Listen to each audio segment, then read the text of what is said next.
That's what we do to kids all the time. Is like I was guilty as anyone in my classroom of um frankly, I was as guilty as anyone of that until self-paced blended learning, because in that model, it's impossible to ignore or sweep under the rug kids who are, one, not achieving at grade level, two, stagnant, right? Like your kids who need something more. Like you can't just put them on autopilot, not if you're a dedicated teacher. But that's the way we left his conference, was going like, he's a bubble kid. He is he's not enough of the standard deviations below to qualify for services, but he's always going to struggle to meet grade level, but he's probably going to be, with our help, C's, and that right there, the kid's passing, not a behavior issue, going to be fine. And I want more. I want him to excel.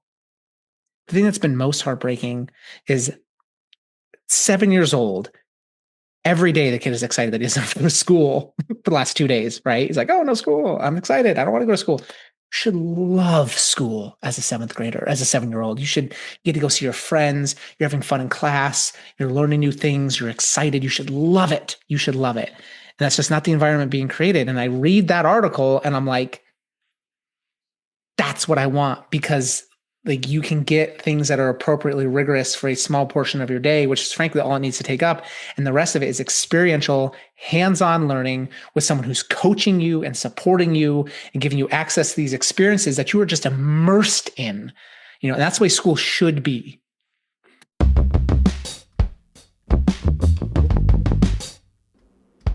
Childhood isn't broken, but it is being reprogrammed. This is The Slow Scroll, a conversation about kids, tech, and the slow work of growing up in a world built for instant everything. We're not here to romanticize the past or panic about the future. We're here to think harder about what kids need, what adults missed, and how schools can be a place to get it right. Each episode is a chance to untangle the messy intersection of tech, identity, learning, and growth with curiosity, honesty, and a deep respect for what childhood can still be.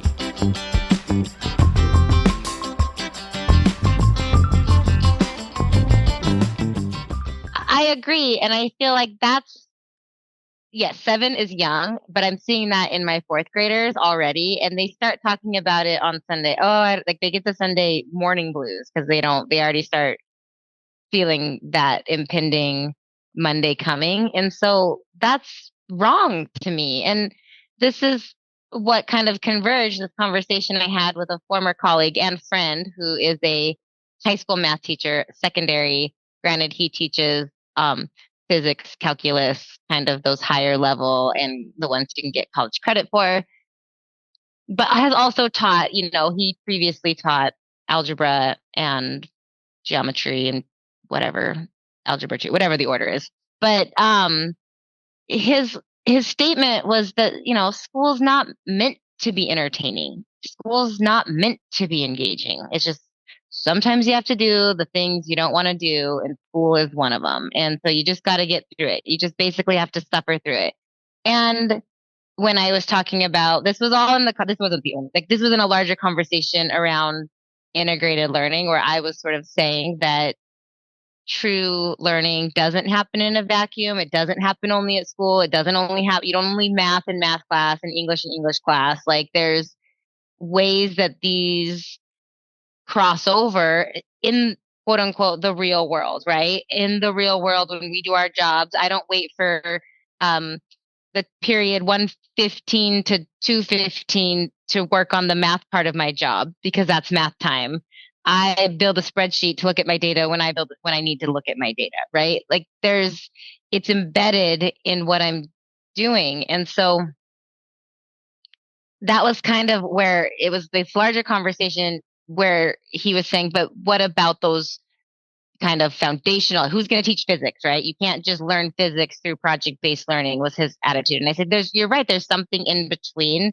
There's something where, and I think that's what this article and this school they're describing is attempting to do, is everybody has that focused, foundational, whatever it is, whatever level you're at that time. And yes, and I feel like our colleague earlier this morning mentioned, but who are the content experts to make sure that what is being covered and is being understood correctly? And I think our learning engineers, our learning scientists can still have that content knowledge as needed. But I feel like that is where you gain those foundational skills, but then in the afternoon, how you're applying it, and then where you are letting your curiosity drive you. Because that is why, this is how our kids are wired, is to to learn through being curious. And school is the first place to squash that. Have I talked to you guys about Paul Anderson? He's the first person I ever heard about a flipped classroom from. I saw him present at NCCE. I have to have told you this. It's like Stefan's origin story as a coach, which sounds very it's the first time I saw someone talk about education. This just goes to show how little of an imagination I have. It's the first time I ever heard someone talk about education, and I was like, I didn't know you could teach like that. Like, it just never occurred to me that you could. And he was describing a flipped classroom. He's got this TED Talk. If you search Paul Anderson on YouTube, he's got like a 10-minute TED Talk, like some TEDx event. He was presenting at NCCE in like 2017, and he described his like gamified classroom as a science guy, and he it was self-paced, gamified. He had created this whole story, and kids like played into it, and I was just riveted. And he's got this whole thing about don't kill the wonder. I saw him on like the second day of NCCE, then I stalked him for the last day, and I just went to every session he had. And so that first one, gamified learning, and it's great. If you want a summation of the 50-minute session he did, you can just go watch the 10-minute TED Talk, and it's great. I watch it like once a year. He's amazing. Something he said there was kids did not buy into the gamified element of my classroom because of the nerdy aspect. Like he made it very like Space Explorer 5 or something, and like there's literally narrative driven. And he said, I did that for me. Like, I'm a nerd. I like those things. I had a ton of fun with that. Kids could take it or leave it. Didn't turn anybody off. Didn't really hook anybody. What they liked was, and you could guess, right? What did they like about that system? Winning. No, not winning. Control. Yeah, I was going to say like choice, autonomy. Choice. Yes. Agency. Choice to be a winner. There you go. And I mean, he had this thing about like, it just didn't sit right with me that like kids would walk into my classroom, and I essentially gave them this speech at the beginning of the year. Like, you all have an A, and you will precipitously drop to your final destination. Like, your grade will never be as good as it is today. You will just drop to your final destination, and where you will eventually end up. And so instead, he built his class off of like mastery and experience points, and you leveled up to get to a certain part, had a whole system, right? And then another session I went to of his, he had this thing called like the Wonder Machine, and it's like essentially like playing off like close-up magic. And he's got this tube, and again, you can Google it and find it. He's got these things, and balls are moving or whatever. And I was like, I'm expressive, so I'm in the back of the room. I was like, how's he doing that? And he pointed at me. He goes, that right there. That's the face you need to get kids to have, because that's inquiry. You're wondering how this works. And again, he's science, right? He's AP Bio. Kids all know him because if he has a YouTube channel called AP Bio, I think, or I'm getting that confused with the FX show, but I think it's AP Bio because he helped kids study for the AP Bio exam. Huge YouTube channel for that. And so, but that was his whole thing, is like, it's about inquiry, it's about wonder, and don't kill the wonder in what you're doing. And so I hear this colleague of yours say, not everything has to be fun. There's a part of me that agrees with that. Not everything needs to be the most engaging, like creative exploration thing on the planet. Right. And you'll hear that from, I just take this on faith. You'll hear that from high level math people. At some point, you just got to know the math. Like, there's no way to building thinking classrooms your way through this at like collegiate level math. You just got to do the math, right? No 3-act tasks, those types of things. But I think sometimes we use that line of thinking to justify some really bad boring practices in our classroom. And actually, just before this, I had a meeting with a district that I'm going to go out and do an equity training for in January. And so what are you looking for? Anything specific? And they're actually not really looking for an equity training. They're looking for an equity and grading training. And I wrote down something you said, Debbie, where you said, like, he said, school's not meant to be entertaining. Not everything's meant to be, like they're, and it made me think of this conversation I just had with this admin team where they were talking about how their teachers were doing some grading practices they would describe as inequitable because they're like taking off like late points. And then their teachers would justify it with stuff I'm sure you've heard before, which is, well, in the real world, you can't turn things in late. You'll get penalized. And nope. Like that describes very high level elite jobs, right? But like you show up a little bit late for work, there's going to be a grace period in there. And then the solution to that is like, if you really prioritize that in your classroom, then you need to give that a grade, not lump it in with your academic grades. You need to give a grade for the learning and the standard. And then you need to give like a soft skills grade. It's like you got a 95% of this assignment in the content, but you got a 10% on this assignment because you turned it in 3 weeks late, and like, I think we do that a lot where we just kind of go along with these bad practices. We justify some of these things that we do that are not good practice. And we say, well, in the real world, kids just don't know. When you get to college, which is not a good example because it's academia, but when you get to college, if you cheat, they kick you out. If you show up late, you're tardy. If you show up late to work, you're going to get fired. Wrong. That is just not true. In some very specific instances, it's true. And then we take that and create some false equivalencies and use it to justify things that I think actively harm student learning. I have a lot to say about grading because I do think I don't know, we might need to do an own episode just on the grading conversation because that's one that never felt right in the classroom when I was there. And the learning I've done in the last few years, I wish I could go back. So, but I want to hear from Vanessa. Have you read Grading for Equity by Joe Feldman? No. Should that be on the list? Yes. It's very, very good. Okay. Writing it down. That equity training I'm doing for that district, we're going to build the entire thing off of that book. Ooh. Yeah, it's very good. Sorry, go ahead, Vanessa. Well, I think what both of you shared just makes me think about so many things. And Debbie, when you were sharing, not everything is fun. Some things you just have to do. It brought me back to like, what is the purpose behind education? And then I had shared this with Debbie in a different meeting, but through our ESD and a small number of us doing some shared work and learning, we talked about Center for Educational Leadership has something called a visioning pyramid, which I dropped in the chat. But it essentially is saying that we should start with thinking about what do we want the student experience to be, then thinking about like, what do we envision for student learning? So, like, how do we want students to feel? How do we want them to learn? What do we want them to walk away with? And it kind of touches on that purpose piece. And then it goes into instructional practice and strategies and then curriculum. And I guess just what you were saying, Debbie, made me think not all of us see the purpose behind education in the same way. And me, for one, I guess I'm thinking about it not so much as something I want students or my own children to labor through just to get a piece of paper, but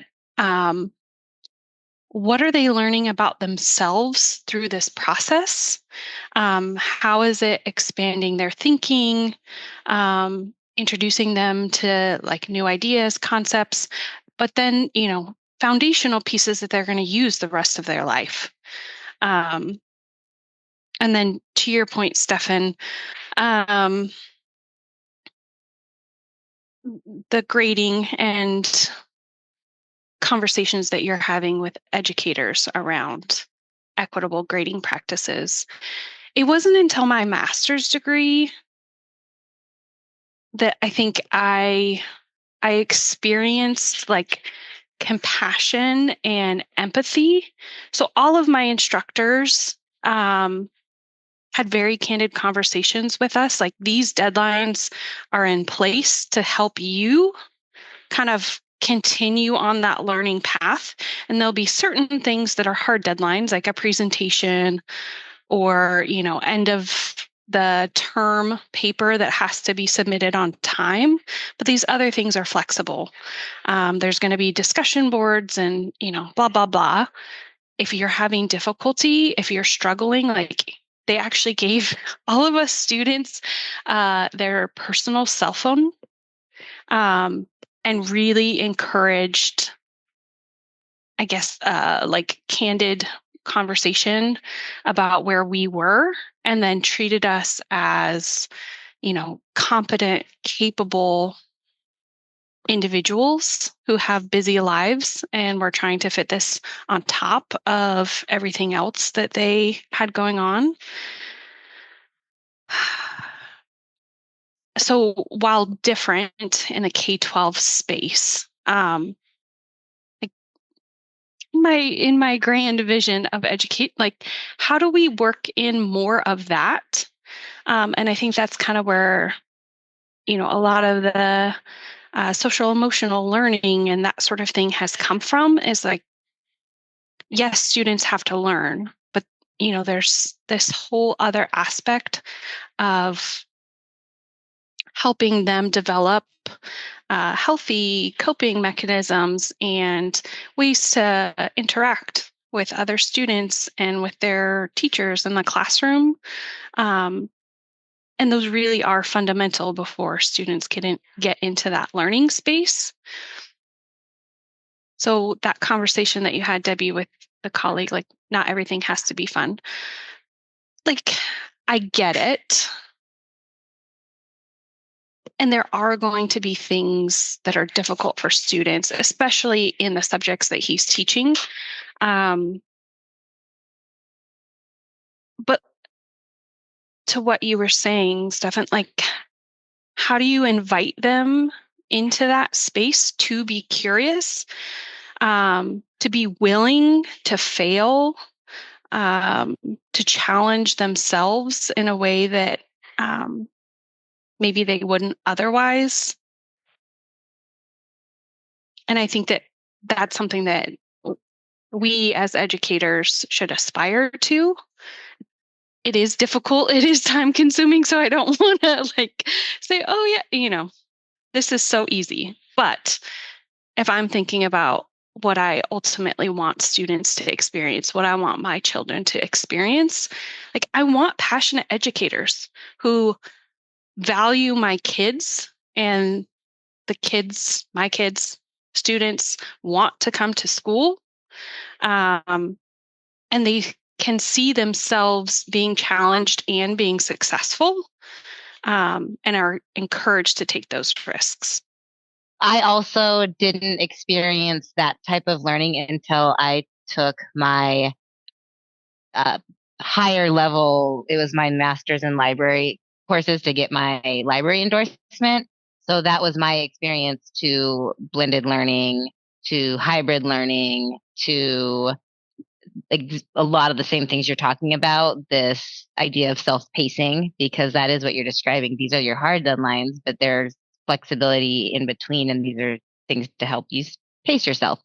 So I agree. Why are we experiencing this in what I would consider like the master's level of education and not in the undergrad? And it this is a tangent we don't need to go down, but it does beg the question of why aren't things like paras jobs that require teaching degrees and then actually being a classroom teacher requiring a master's of ed, right? Or how can we make this what we'd call an undergrad teaching degree touching on these practices as well, right? Because I don't think that you can truly teach that way until you've experienced learning that way in some way. And I know that after I went through that program, it changed the way I taught high school English based on the learning I had done. So I think that's a really good point of considering when is this being modeled to our teachers.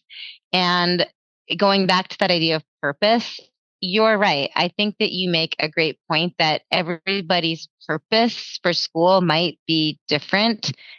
And so I know that I feel strongly about what my idea and purpose should be for public education. And you're right that that might not consider all factors. But I think a couple of things is that regardless of whether or not how entertaining or fun or engaging education is, because it doesn't matter. Even if you have your dream job, there's going to be aspects of that job that are less pleasing than others. You know, that's just the nature of it. But it doesn't mean that you have reason and purpose to do those mundane tasks because it's serving this larger intrinsic goal that you have. And that is what I see learning as is school. It used to be the outputs were different 100 years ago because the world was different 100 years ago. And if the goal of school is to prepare kids for the world they're going to go into, we have to acknowledge that the skills that we valued 100 years ago, 50 years ago, 20 years ago, 10 years ago, I would even venture to say 5 years ago, because that's where we're at with COVID, right? Those are constantly changing. And our education system needs to be built on a system that is also doing that. And right now, we could go into all the reasons why, but that's not the way the system is designed to do. And there are a lot of opportunities. And I think a couple of things when it comes back to purpose. One, whether that's everybody's purpose is to prepare kids for the world or not, I like to think of it as you learn how to be a learner, right? That's the next phase of the purpose of school. And this is where changing with the times and being responsive to the world that we're in, I think that we are finding ourselves perhaps in a way, and I know there's a lot of considerations from a rural perspective, and I get that, but we have technology, or we are on the verge, or we are in the process, in the throes of developing technology as outlined in the article, which at some point we should probably give a little summary so people, if they haven't already read it, know at least a little bit what we're talking about, because it is a commitment to read the article. So let's do that here in just a second. But before we do that, I just want to say that this is an example of how they're using technology to meet these needs. And so you have students achieving as per our regular state and national measures. And you also have students who are highly engaged, highly curious, using their resources, doing hands-on. That's the piece that this isn't just sitting in front of a computer all day. And I love the metric. And this goes into what you were saying, Stefan. And I think what we all want for our kids when we talk about what we want them to experience in school is passion and excitement and that desire to be there. And I love that question. Would you rather be at school or go on vacation? And how many of their kids say they'd rather be at school because of the way their brains are being used there. So let's pause here. Stefan, do you want to give a recap of the article? Just a quick summary. I mean, Ooh, okay. Elevator pitch, just because it is at least, I would say, a 75 to 90-minute read. And so while if you want to pause right now and read it and then come back, you can. Yeah, we'll see you in 3 weeks. Right. Or we can listen to this quick synopsis, listen to the conversation, and then hopefully go read it because you'll be so intrigued. Ooh, okay. Yeah. So the elevator pitch, I think, is go read it. It profiles, how do you pronounce this guy's last name? Lehman, who I had never heard of, but it profiles this tech bro from like the early 90s. But he makes, billions of dollars with this software and kind of finding his niche and following his passions. Your definition, Silicon Valley, outside the box, risk taker.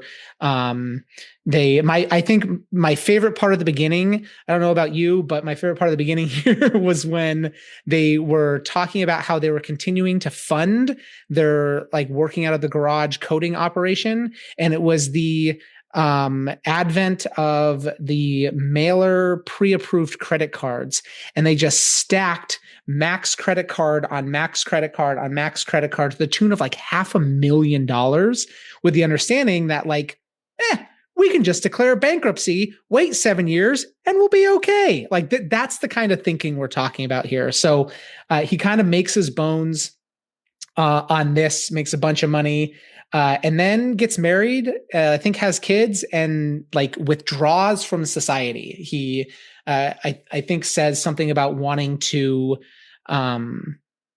like raise his kid in a little bit more of a normal environment, which is ironic when you get more towards the end. I forgot. It also profiles this it actually starts off by profiling this other woman who grew up in like rural Minnesota, North Dakota / Nebraska, who had a real kind of traumatic parent dynamic and a real like grit, determination, solve your own problems. So they profile her first, and they go to this other guy, and it kind of bounces back and forth. So then it goes through his like tech bro culture stuff, and then it goes back to this woman who is running this school in Texas, Austin, Texas, I think. And I think her origin story with that is essentially she went to like a parent teacher conference at this private Catholic school for her kid. And she's talking to the teacher, and the teacher's like, I forget the kid's name, like Vanessa. Vanessa's so nice. We just really love having her in school, trying to give like this positive conference. And then the mom was it's like, yeah, but what about, and like asked about some academic things and asked some more specifically pointed questions. Again, not at like a public school. You're talking this kind of elite private Catholic school. And the teacher, it seems like, wasn't super prepared to answer those questions, kind of kept saying things like, she's so nice, we just love having her in class. And I think maybe like fourth grade, I probably got that wrong, but young, elementary school. And that kind of breaks this woman. And she says, you know what? No, we can do this better. Pulls her kid out and kind of rallies some other people in their neighborhood or in their existing like little community, and starts her own like homeschool co-op thing that is much more outside the box, where kids engage in learning for like 2 hours a day, or like a little bit in the beginning of the day. And then like the rest of the day is centered on, or really focused on, experiential learning. She reaches out to this other billionaire who had kind of gone recluse. And I think she asks him for help, or she says like, you should send your kid here. Somehow he gets involved, and he kind of looks at this and says, this, I mean, he basically says, I can franchise this. She had never really meant to scale it. She was just trying to give her kid what she thought was the best authentic education that she wished she had. And so using like generative AI, he's like building this platform that is essentially a personalized learning coach and progress monitoring, tracking platform for students, to where like they come to school and they engage in digital learning. Like you're getting your content very distilled and very targeted at the beginning of the day. And then the rest of the day, they don't have teachers. They have like essentially coaches. They recruit these high level athletes, like collegiate athletes, because they're looking for people who are experts in learning science and rigor and appropriate motivation and appropriate levels of rigor. And they're really putting a premium on what it means to be a learner and what it means to grow, rather than like being a content expert. Their whole thesis with this is to give kids their childhood back. Like that was what really stuck with me. And so like, I'm looking at this going, this is a beautiful, exciting way to leverage generative AI in a way that's not, it's not robbing students of critical thinking, it's demanding more of it by using it at appropriate times and giving teachers the tools and the data in order to leverage their knowledge of students to do cool stuff. That's I think the best I can do. Debbie, what did I miss or screw up? No, I think that was a really good job overview. I think a couple things I would just want to highlight is that one, it's very data driven. And so they talk about how they're monitoring kids through all these different inputs of data. And it's not just things on the computer. I want to make that really clear. This isn't just like, oh, I did these things on the computer. Now I'm going to get this output. Um, Part of it is they have guides rather than teachers, and these actually were people who come from professional sports and coaching rather than necessarily education, because so much of what they're doing is kind of that motivation and these like one-on-one check-ins. But then there is a story in here around basically was it the kindergartners or the first graders? Oh, yeah. Second graders. Okay. It was all right. Still impressive. But they were going to run a 5K in less than 35 minutes. And they basically started out with who thinks they can do it. And so so again, they're measuring all these different things. And then they put together a program for the kids to practice and get better. And this and then it just goes on to explain the story, and there's a happy ending. And Stefan cried when he read it, so there you go. Well, I mean, the kid like finished the race and was like, because that's the thing. Like we talk about all the time. It's like, well, I teach those social emotional skills, the social emotional learning. Well, if you're doing them in a silo, they're not super helpful. And so they said specifically, like, here's all these kids, they're all working on the same thing, but they've all got these different facets of why they're working on it.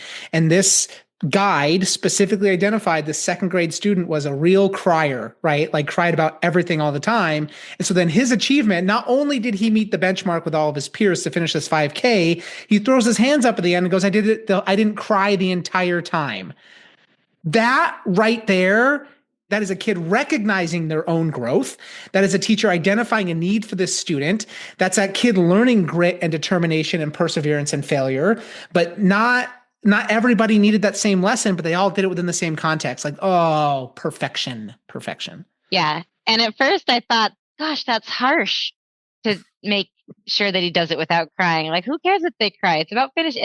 But then kind of seeing, oh, this whole social emotional piece and this regulation piece and all these other soft skills, which let's be honest, they are required for the world we're preparing our kids to go into. And these are natural ways to do it. This student is going to remember that lesson in such a different level than if it wasn't as experiential as this had been. So I feel like that's another piece to this article that's really interesting it's how they're tracking the students' growth and then this idea of expectation and rigor.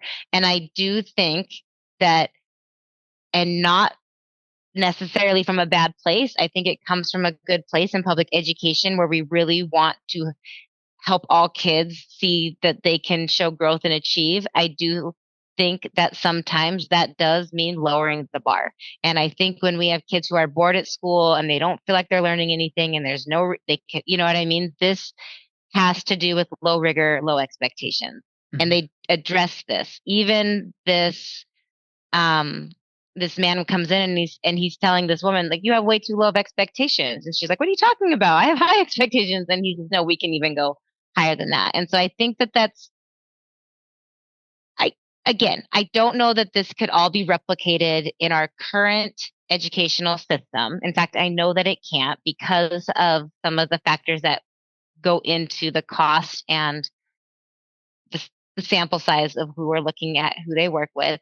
However, I don't necessarily think it has to be this exact thing, but the fact that we have the technology, the tools, and they are right now, I think they started it with Khan Academy and some of the digital learning, but I do believe they're working and programming and building this they had a name for it. They say it at the end, time something, but Time back. they're building this program, yeah, that I think will essentially could, I don't know. I don't really know what the plan is with it, but I guess ideally when we talk about generative AI and we talk about teachers learning how to structure learning experiences for students, I guess what I would hope to see is that public education doesn't ignore this and write it off as, oh, just another fancy um, tech school thing that is only good for a certain amount of people. Because I do think what we're moving towards, and when we talk about those, some of those big shifts after COVID,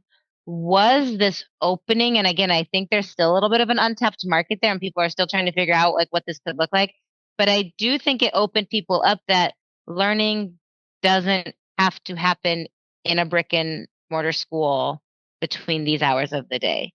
And so the faster we can figure this out, the faster we can continue to meet the needs of all students, right? And so it doesn't like this might be something that can be replicated in some ways, but then again, just this ability to personalize learning in the morning to open them up to these more experiential opportunities in the afternoon. I don't know. I love the way that they have put this together and how they approach it as engineers figuring out learning science rather than finding teachers who are content specialists or who came up with the education. And I know that's controversial, and this is kind of why I wanted to bring it to you guys to work it out, because I don't know how I feel about it. On some ways, I think it's good that we're being forced to face some of these things and change.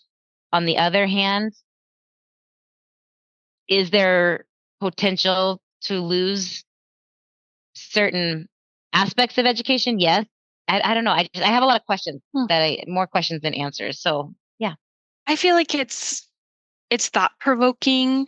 It seems as though um, it can offer maybe some hope or help us wrap our minds around like if we were to redesign, like what could this look like? And maybe it's not the exact model to replicate, um, but what are the elements that resonate, and how could we do this at a mass scale and really target student learning from a different perspective? Because as you mentioned, Debbie, the education model that has kind of built and been maintained is, you know, archaic and based on, people going into a very specific workforce and reinforcing, being on time and being able to follow directions. And I think that our current reality is very different from that. And we want students to be able to think creatively and be curious and unique problem solvers.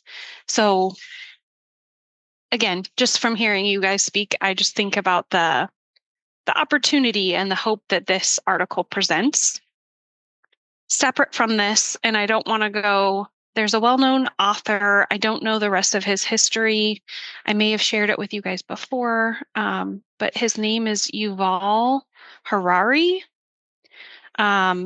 author of many books, but one of them is 21 Lessons for the 21st Century.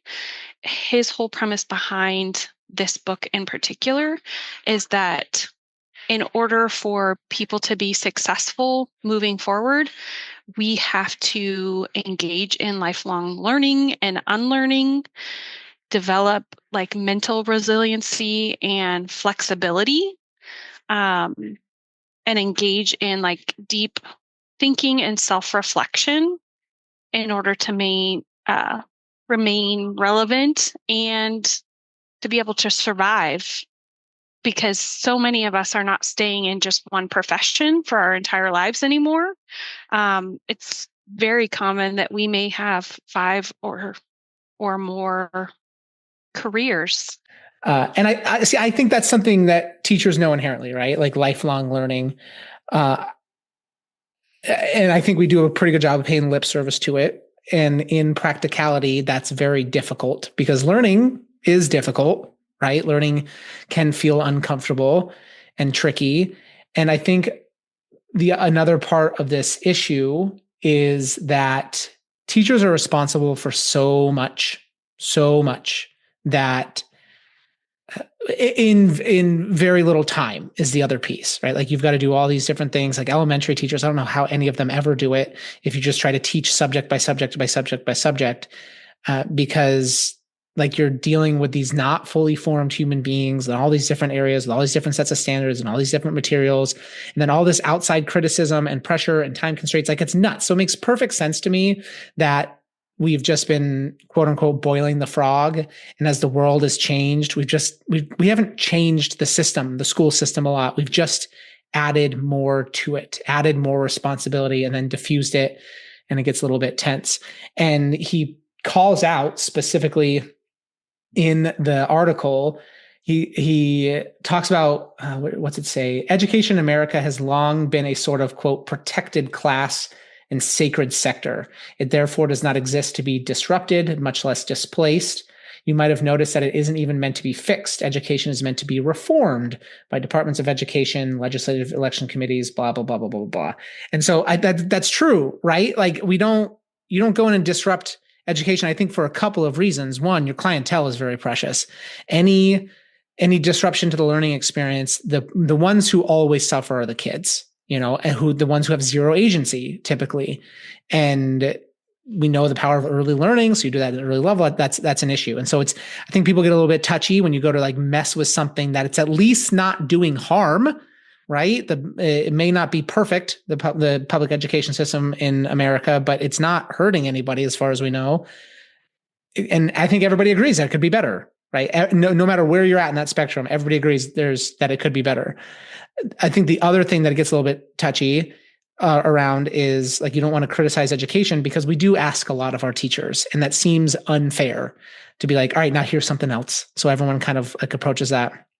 And then like, if I was a teacher in this situation, which I've got the privilege of reading this, not being in the classroom, right? If I was a teacher, there's the potential to feel a little bit threatened. You spend how many years in the classroom doing what you think is best practice, what you're told is best practice, and then something comes along like generative AI, and then there's the fear that it renders you obsolete. And the later you get in life, like the harder it is to be adaptable. I say all the time that whenever I go back to the classroom, I won't be able to teach with the same workflow that I did pre-kids.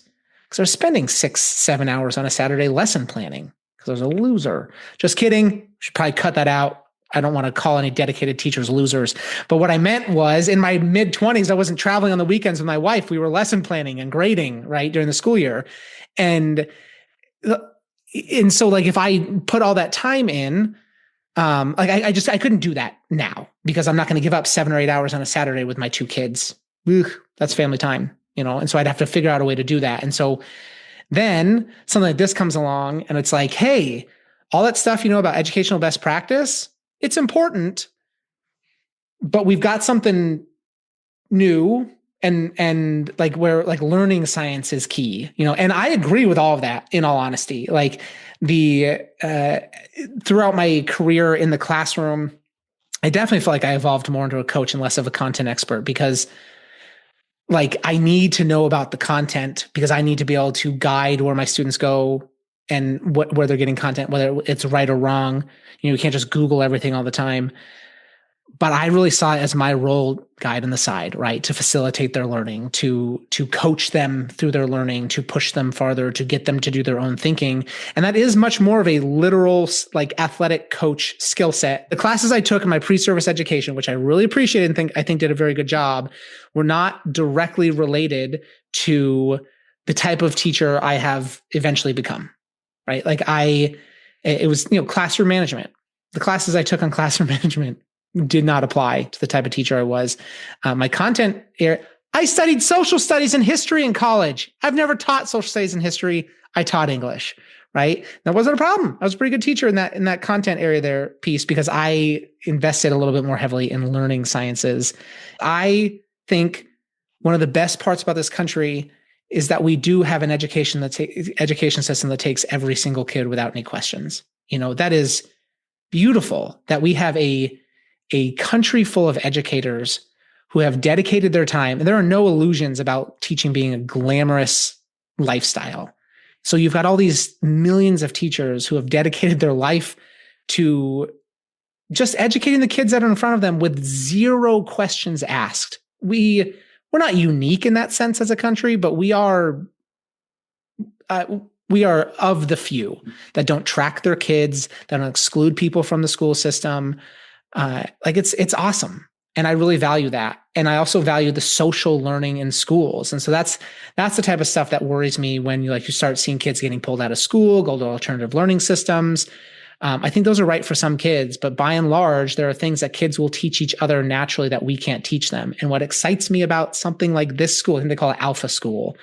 What excites me about something like this or elements of it is it does prioritize socialization and, again, leveraging technology at the appropriate times, but then getting people offline to engage in skills that are timeless, have been important forever, and will continue to be important if we want to grow as a society. Right. So, good reminder that we shouldn't just burn the system down. I sometimes need to be reined back in a little bit. And that was not, well, sometimes I like to daydream about that. That's not my goal here. I promise it's not. But I guess I bristle a little bit at the idea that, oh, our current system is good enough because, and I think those of us who have been in it, like, we know it's not. We know kids are slipping through the cracks. We know kids are being socially promoted. We know they are, in some areas, I won't say all, are graduating without the actual skills that a diploma should guarantee. And so I guess I want to find the balance between those two extremes of not doing anything. It's good enough to burn it all down because you're right. It's too precious of a resource to be reckless. But I don't want us to be complacent in the place that there's nothing we can do, because I disagree with that. And I think that's an easy or lazy response to, if this is really about our kids and what's best for our kids, then those of us who struggle, and any people will tell you all over, behaviors are on the rise, attendance is on the rise in the bad way. on the decline, maybe. It's on the decline. That, like, there's, engagement. That's always what kids are, there's a lot of apathy in their learning. There's a lot of school proof kids, right? Because even kids who get good grades, they don't actually, if they're getting challenged to think critically, sometimes they can get pushed back because they want those easy A's. And so, I think that we have to talk about teacher professional development and what that really looks like. But I think that a lot of these should be seen as tools to help teachers do their jobs better. And I would venture to guess that most of us, well, you don't go into teaching for the money, right? Like, nobody says, "Oh, I want to be a millionaire, I'm going to go be a teacher."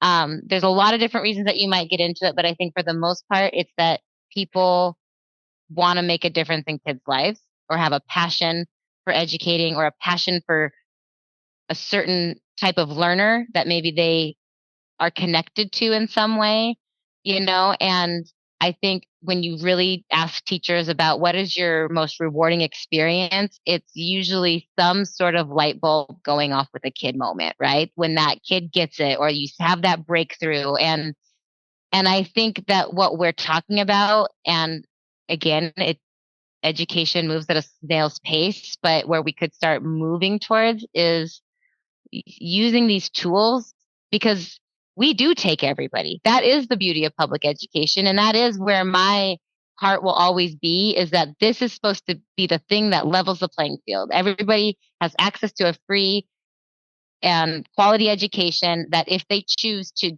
take that and do something with it, it should give them a leg up. It should help them do something that they couldn't have done without it, right? And so I think that these tools and the ability to differentiate and customize and help really target kids and where they're at in a way that's engaging and interesting to them, while also, I mean, some of these projects those kids were taking on, they were building businesses. It's all things that they are interested in. And anyways, I think that I guess my point is I want to find that happy medium. And it's not necessarily the teachers, like you said, they're busy. We love you, teachers. It's not their job to solve this. I do think that this has to come from that leadership perspective of taking steps and supporting teachers to start migrating. And a lot of that, I mean, we see this all the time, maybe to be continued in our grading conversation, our grading for equity conversation, because, there are teachers that when they want to try something different, that if it doesn't look like quote unquote traditional teaching and learning, then there's not a lot of support there. So that's maybe a baby step. I don't know. Yeah. And I mean, yes to all of that, and I think I'm not sure if we were recording when I said I've become not disillusioned, but skeptical of large scale systemic changes. It's hard. It is hard. I think the real work happens in individual classrooms, in PLCs, in grade levels, from dedicated, passionate teachers with a focus on what's best for kids, making small iterative changes in their classrooms. And I would also agree with you. I do not like the sentiment of like, well, it's good enough. It's doing a good enough job, because we should never be satisfied with just good enough. But I do think it's important to keep a focus on what sticks with kids, and it's the way you make them feel. It's the environment you create around them. And yeah, academics come from all of that. So don't get me wrong, because part of what's exciting about like the Alpha School they're talking about is the academic achievement and like the experiences they're taking away from that. And like I feel they haven't lost the learn. They're not just doing projects, right? They're engaging. It seems like they're engaging in those things meaningfully. So like, yeah, that type of learning can be done poorly and harm kids, and I've seen it that way, right? Right. Well, you are making me think of one of my greatest mentor as a teacher, my father, who not only had that was his advice to me when I first became a teacher, is they won't remember what you teach them. They only remember how you treat them. And so same thing, that always is going to be the thing. And if they're not feeling treated well, they won't learn from you. Right. So I think that you're right. I think that is an important piece. And I just think that, on the other hand of this too, like the other reason he is a great mentor, this was the man who, this was kind of when national boards first came out, and he was in his last 10 years of teaching, and he went for national boards and he didn't pass it, but he continued and revised it all the way up, even though he knew he was retiring, because he wanted to continue learning and know what was out there and be on that edge of those best practices. And that wasn't an intrinsic thing with him, but I think that's the other piece that I would maybe want to end us on, is this. Yes, it's how we treat them, those relationships. That's really important. It's also this element of lifelong learning, and that learning, we don't arrive and you're done with school. So you've accomplished the learning you're going to do in your life. You are now set up to be a learner. And whatever that looks like for you moving forward, you can continue to learn all the way up through the end.